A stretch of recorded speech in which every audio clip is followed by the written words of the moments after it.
Here we go. Mr. Stahl going to talk to you a little bit about robotics or Lego robotics. First off, we're going to talk about the Lego EV3 Mindstorm kits today. Those are the kits we're going to use in class. We're going to talk about a parts list. We're going to talk about what kind of parts they are. So when you're talking Lego, notice I didn't say Legos. That's your first bit of advice. Lego is plural for Legos. So we're going to be using Lego EV3 Mindstorms. We're going to talk about a parts list, talk about the pieces. We're going to talk to you a little bit about what to expect when you open your kit up. A lot of the pieces you'll be tested and quizzed over the correct names of them. So this video will be kind of important to take note of as we move through the kit. So here we go.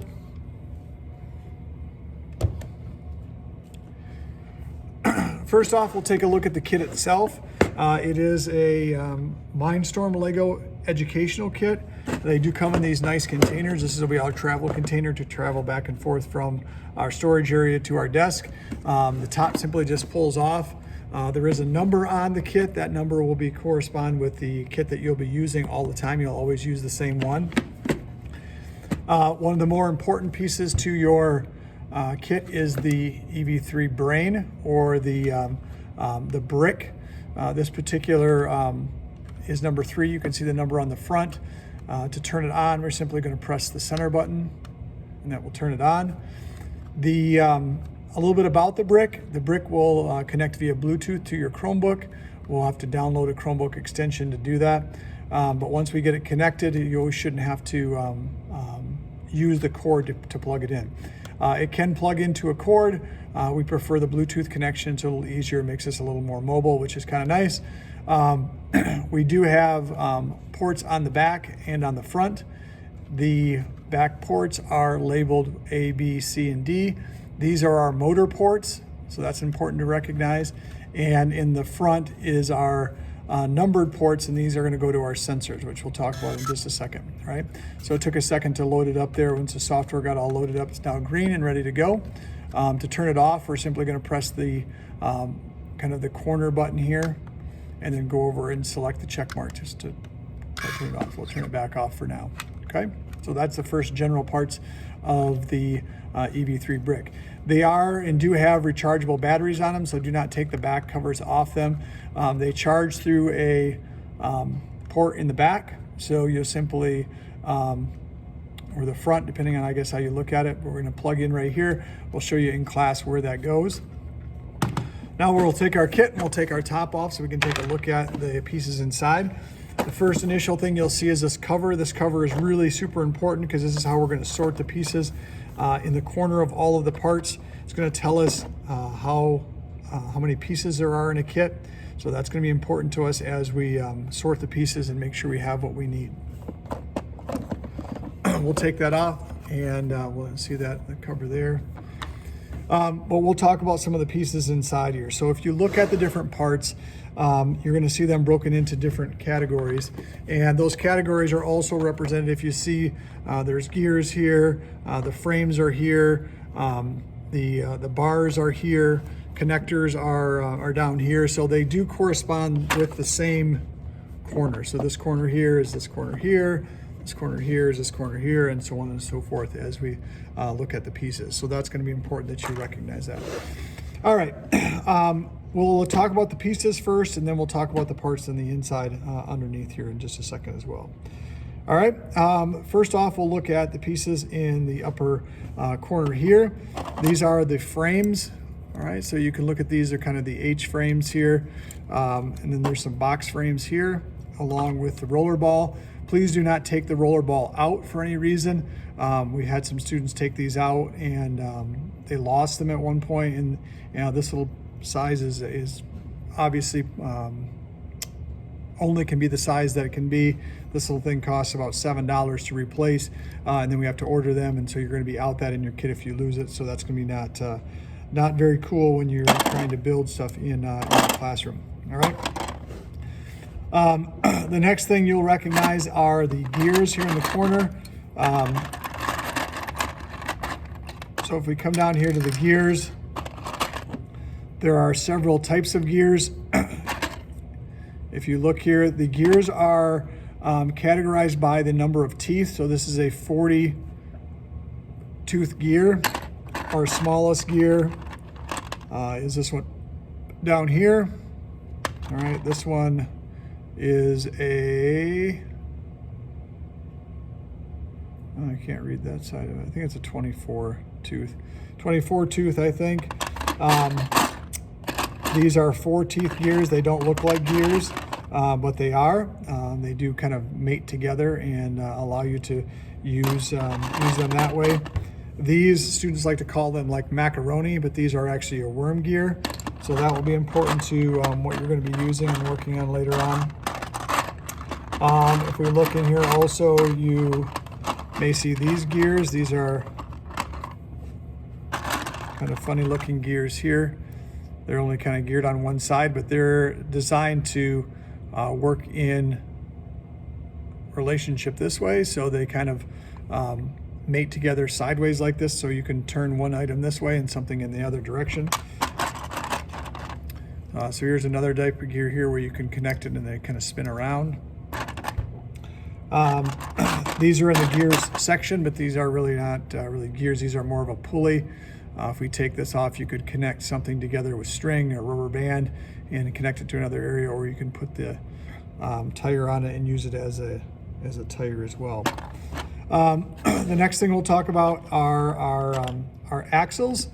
Our bars. The bars are identified by the number of holes: 1, 2, 3, 4, 5, 6, 7. So this is a 7 bar. They're really, you can count them, or in the bottom of your kit, there's a lot of stuff going on here, but in the bottom of your kit, all right, hopefully you can see that in the bottom of your kit, there is a ledger or a diagram, and there's an axle above it and then a bar at the bottom, and it goes from 0 to 15, and then the axle goes from 0 to 12. We can take any one of our bars and place it on the ledger and quickly identify this as a 13-hole bar, all right, or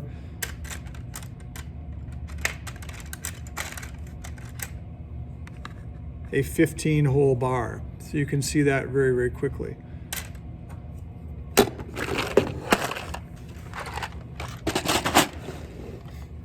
We could also identify these as 4x2 bars, so 1, 2, 3, 4 by 2s. Here's an angled bar, 1, 2, 3, 4, 5, 6, 7 by 3 angled bar. Here's a triangle bar. So you can kind of decide how you need to use those, but you can quickly see those and how those work. Down here we have bushings. So we have a full bushing, which are these gray ones. Then we have a half bushing, which are the yellow ones. And 2 half bushings, of course, would make a whole. So I put 2 halves on this axle.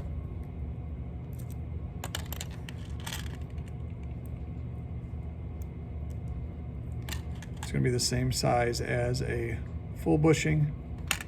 You can see that.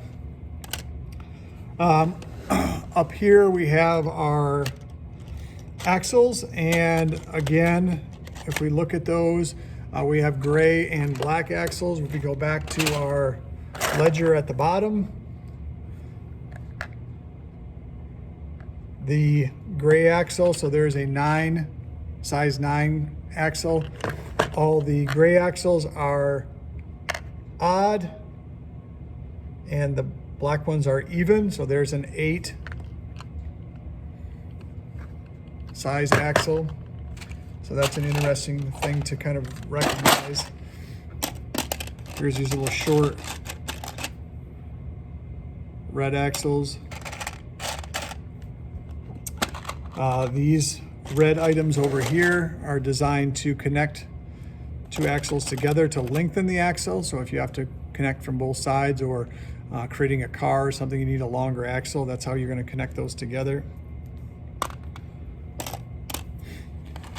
You have some colored connectors here. We use those for a specific part. There's these little rubberized bumpers. We can use those for a couple different applications. Lots of connectors here, or kind of miscellaneous connectors. I'm going to show you something that's kind of interesting here that not a lot of students probably know. These black connectors, and if we're going to connect pieces together, we're going to use these black connectors typically to do that. And most of you have used these before. They're friction connectors. We push them together, and then we put another item, and it's going to kind of hold them together like that, and then just to take them apart. So friction's kind of holding them together, and then just to take them apart, we just pull them back apart. Now let's say we need to move this piece back and forth. Then you're going to go in and grab one of the gray connectors. Okay, and if we connect the gray connectors, they have no friction to them. So the gray ones, right, are different. So if you're going to kind of connect something that has to move, then you're going to want to use the gray connectors in order to do that instead of the black friction connectors. All right, you'll find this the same way. So these are 3-bar connectors. So if we have to connect 3 items together,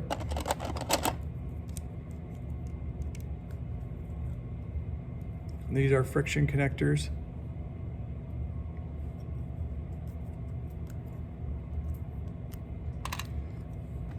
If you need them to move, then you're going to use the tan ones, and that's going to allow you to have your pieces move around.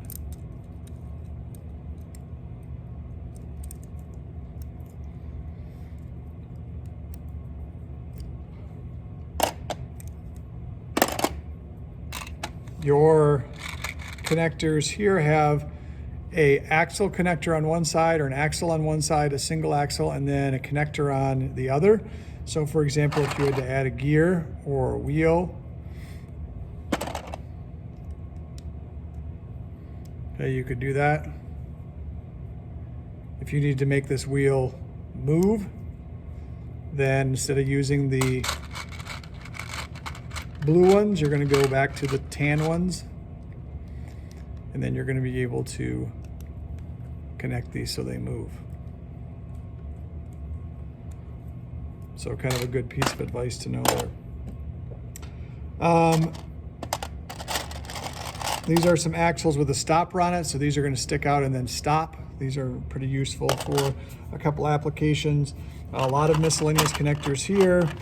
Same thing here, being able to connect different directions, which will be important when you start to put your pieces together. Now to the more detailed stuff in the bottom of your kit. You're going to have some tank treads. If there's no tank treads in there, that's fine. A lot of times I take these out because students kind of play around with them, and if they get used too much back and forth, they become, they don't work, and then they don't, and then they're no good. So we have to throw them out. You'll see some tires and some hubs inside here. So you can use those accordingly when you need those. In the bottom here, you have 2 or 3 important things that we'll talk about. These are your large motors, okay, or your tanks. All right, we're back to our kit. We have the large motors or the tank motors. If you look at these, don't run these like a race car or something. Don't spin them and stuff in here. There's a lot of gears in here that are working. The connectors in the back, in order to connect them, you simply push the connector in until it snaps. Okay, and then to remove the connector, you simply push it down and then pull it back out. Okay. You have 2 large motors or 2 tank motors. You're going to have 2 medium motors. These little medium motors are on your list. It's only going to list 1. I bought 2 so students could do other activities with them, so they could run multiple items when they're driving their robot. So I thought that would be really important. So you have 2 of those. You have 2 touch sensors or bump sensors. We can utilize these to actually for a couple different applications. We can use them to start our robot, so we can use it as a push button. We can also use it to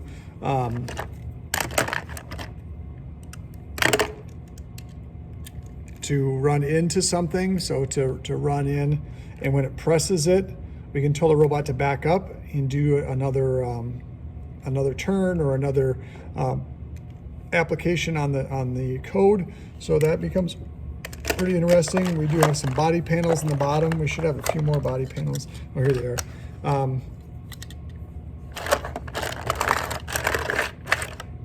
There should be 4 of them in here. So we have some body panels. You have a color sensor. So if you see that, this eye here will represent or calculate and find color. These little wally eyes are the ultrasonic sensor. Don't ever push anything in here because once these are damaged, then they won't work, and then you'll have a really hard time completing some of the challenges. So make sure you take care of those. This is your gyro sensor here. These are just hubs and wheels. The bottom of your kit is your, this tells you what's inside the bottom portion. These go in the bottom as well. These go to your tank treads and where you run those. So there's a lot of pieces. We're gonna make sure we take care of stuff. We're gonna make sure that we're careful with things. But this is a great opportunity for you to learn a little bit about Lego and a little bit about your Lego kit and how to utilize the different parts inside, and to help you kind of guide you through our classroom. So good luck.